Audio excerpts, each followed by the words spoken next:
Сәлем, сәлем, мен қымбатты су құйғыштарым. Бұл 26 жылғы тамыз айына арналған жұлдыз жорамалдарыңыз. Бұл ай сіздер үшін өте маңызды су құйғыштар, өйткені жаңа tutulулар циклі басталады. Және айта кетерім, бұл қандай жұлдызнамаға қарау керек. Өте маңызды күн белгісі, асцендент және ай белгісі. Үшеуінде қарау керек, себебі олар бір-бірін толықтырады. Тіпті асцендентіңіз су құйғыш болса да, немесе айыңыз су құйғыш болса да, бұл әсер бәрібір сезіледі. Туылған сәтте ай қайда болған және сіздің ай белгіңіз қандай екенін қараңыз. Егер сіз өз асцендентіңізді және ай белгісін білмесеңіз, видеоның астына өз инстаграмымды жазып қоямын. Маған жекеге жазсаңыз болады. Туған күніңізді, ай жылыңызды және туылған уақытыңызды дәл жазсаңыз, сол бойынша нақтырақ жауап беруге тырысамын. 12 тамызда сіздің жұлдыз жорамалыңыздың 7-ші үйінде күн тұтылуы болады. Бұл үй неке, қарым-қатынас және махаббатқа жауап береді. Сондықтан көптеген су құйғыштар үйленуі, тұрмысқа шығуы немесе өз махаббатын кездестіруі мүмкін. Бұл кезең 1,5 жылға, яғни 18 айға созылады. 26 жылғы 12 тамыздағы күн тұтылуы сіздің 7-ші үйіңіз бойынша тұтылулар сериясын бастайды. Яғни қарым-қатынас, махаббат және серіктестік тақырыбы алдағы 1,5 жылда өте маңызды болады. Әрине, кейбір адамдар ажырасады, кейбірі қайта үйленеді. Біреу ажырасып, кейін қайтадан отбасын құруы да мүмкін. Әркімде әртүрлі болады, бірақ басқа адаммен қарым-қатынас тақырыбы басты назарда болады. 28 тамызда екінші тұтылу ай тұтылуы болады. Ай тұтылуы қаржылық тақырыпты аяқтайды, өйткені ол сіздің 2-ші үйіңізде өтеді. Қаржыға қатысты соңғы тұтылу 27 жылғы ақпанда 8-ші үйде болады. Сол кезде соңғы 1 жыл немесе 1,5 жыл бойы жалғасқан қаржылық тақырып толық аяқталады. Яғни соңғы уақытта созылып келе жатқан қаржылық мәселелер енді аяқталуға жақын. Тамыздың соңында сіз кейбір қаржылық мәселелеріңізді түбегейлі шеше аласыз. 12 мен 28 тамыз аралығында бізде тұтылулар дәлізі болады. Көптеген астрологтар бұл кезеңде энергия өте тұрақсыз, әлі болжауға қиын болады деп есептейді. Сондықтан дәл осы аралықта қандай да бір маңызды шешім қабылдайтын болсаңыз, өте жақсылап ойланыңыз. Бұл шынымен сіз қалайтын нәрсе ме? Өйткені оның әсері ұзаққа созылуы мүмкін. Қабылдаған шешімнің салдары кейін ұзақ уақыт бойы сезіледі. Сондықтан абай болыңыздар. Егер мүмкіндік болса, маңызды шешімді қыркүйекке қалдырған дұрыс. Бірақ егер сіз мұны 1000% сенімді түрде қаласаңыз, сонда шешім қабылдауға болады. Енді тамыз айының басынан бастайық. 7 тамызда шолпан сіздің 9-ші үйіңізге кіреді және онда 26 жылғы 11 қыркүйекке дейін болады. Шолпан өте жағымды ғаламшар. Ол жақсы эмоциялар, махаббат, сұлулық, үйлесім, жайлылық және ақшаға жауап береді. 9-ші үйде ол сізге саяхат, демалыс, алыс жол немесе шетелдік адаммен танысу әкелуі мүмкін. Сондай-ақ басқа қалада немесе басқа елде тұратын адаммен қарым-қатынас басталуы мүмкін.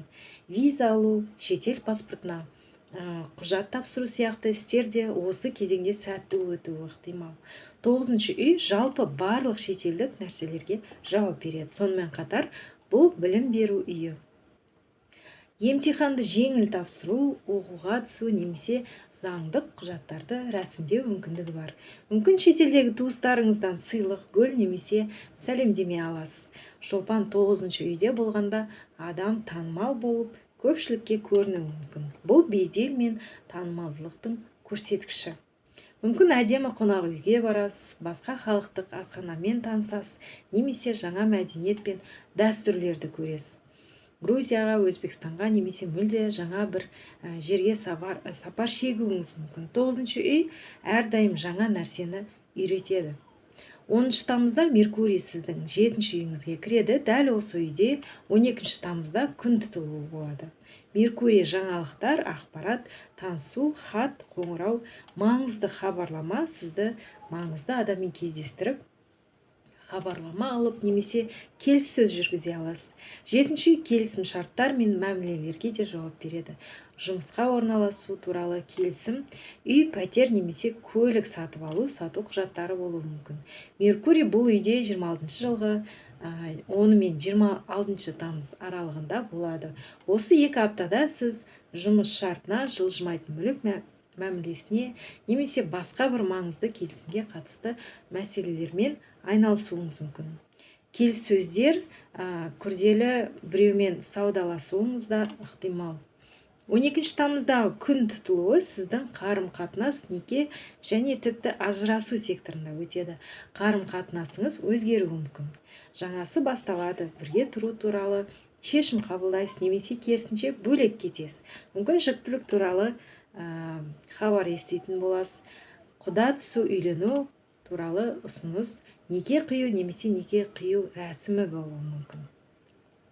Сонымен қатар бизнес серіктестік басталуы да ықтимал.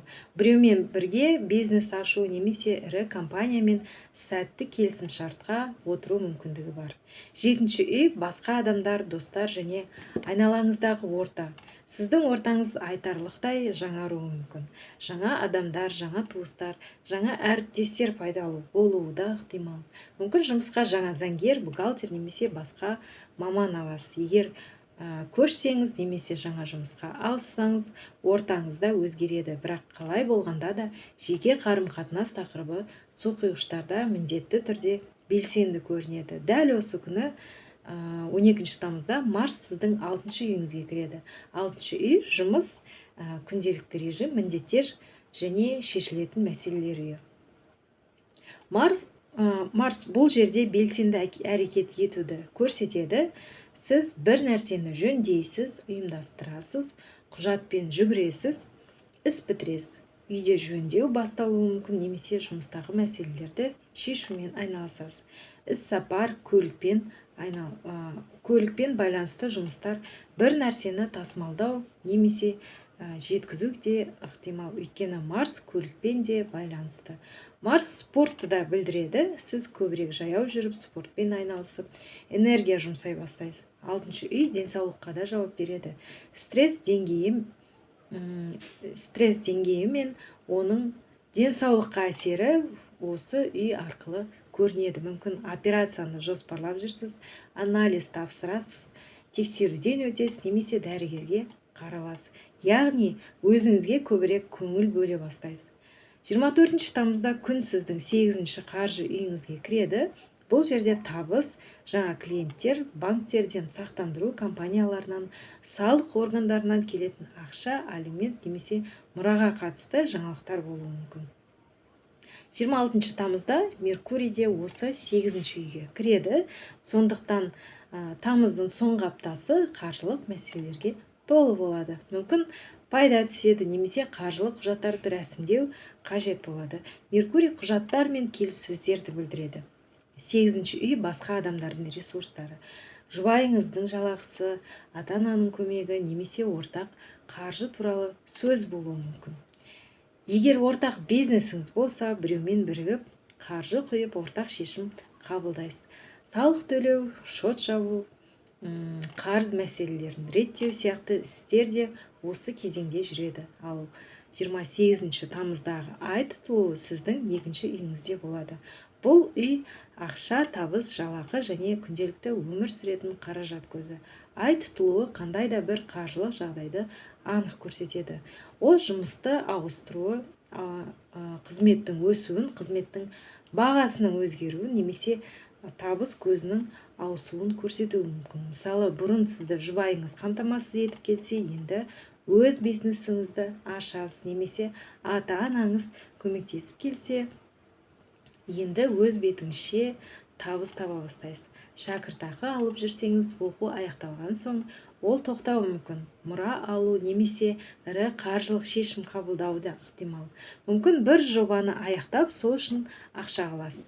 Бұл өте күшті ақшалай тұтылу. Ай тұтылу көбінесе бір нәрсені аяқтайды, сондықтан несиені толық жабу, ипотеканың соңғы төлемдерін төлеу, қарыздан құтылу немесе біреудің сізге қарызын қайтаруы мүмкін. қысқасы өте қызықты қаржылық жағдай қалыптасады. Міне осындай тамыз күтіп тұр менің қымбатты су құйғыштарым. Егер бойдақ болсаңыздар, ғашық болыңыздар. 26 жылғы 12 тамыздағы күн тұтылуы сіздер үшін өте керемет. Кездесіңіздер, танысыңыздар, ғашық болыңыздар және жүректеріңізді ашық ұстаңыздар. Сіздің адамыңыз қасыңызда екенін, оны міндетті түрде кездестіретініңізді сеніммен сезініңіз. Ал егер некеде болсаңыз, бұл кезең екінші бал айына айналуы мүмкін. Мен сіздер үшін осы тамаша күн тұтылуы болатынына өте қуаныштымын. Оның сіздің өміріңізде қалай әсер еткенін маған жазып тұрсаңыздар да болады. Сіздерді жақсы көремін. Сау болыңыздар.